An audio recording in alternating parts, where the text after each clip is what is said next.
ജെറമിയ അധ്യായം 18. കുശവന്റെ വീട്ടിൽ. കർത്താവിൽ നിന്ന് ജെറമിയായ്ക്കുണ്ടായ വചനം ഇതായിരുന്നു: നീ എഴുന്നേറ്റ് കുശവന്റെ വീട്ടിലേക്ക് ചെല്ലുക. അവിടെ എൻ്റെ വചനങ്ങൾ കേൾക്കാൻ ഞാൻ നിനക്കിടയാക്കും.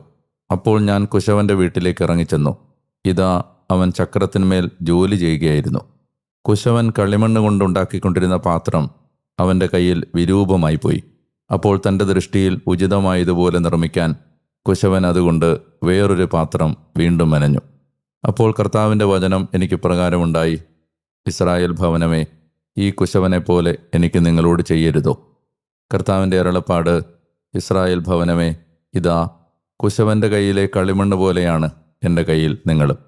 ഏതെങ്കിലും ഒരു ജനതയെക്കുറിച്ചോ ഒരു രാജ്യത്തെക്കുറിച്ചോ അതിനെ പിഴുതെറിയുമെന്നും ഇടിച്ചു തകർക്കുമെന്നും നശിപ്പിക്കുമെന്നും ഞാൻ പ്രഖ്യാപിച്ചിരിക്കുന്ന നേരത്ത്, ഞാൻ ആ ജനതയുടെ മേൽ ആരോപിച്ചിരുന്ന തിന്മയിൽ നിന്ന് അത്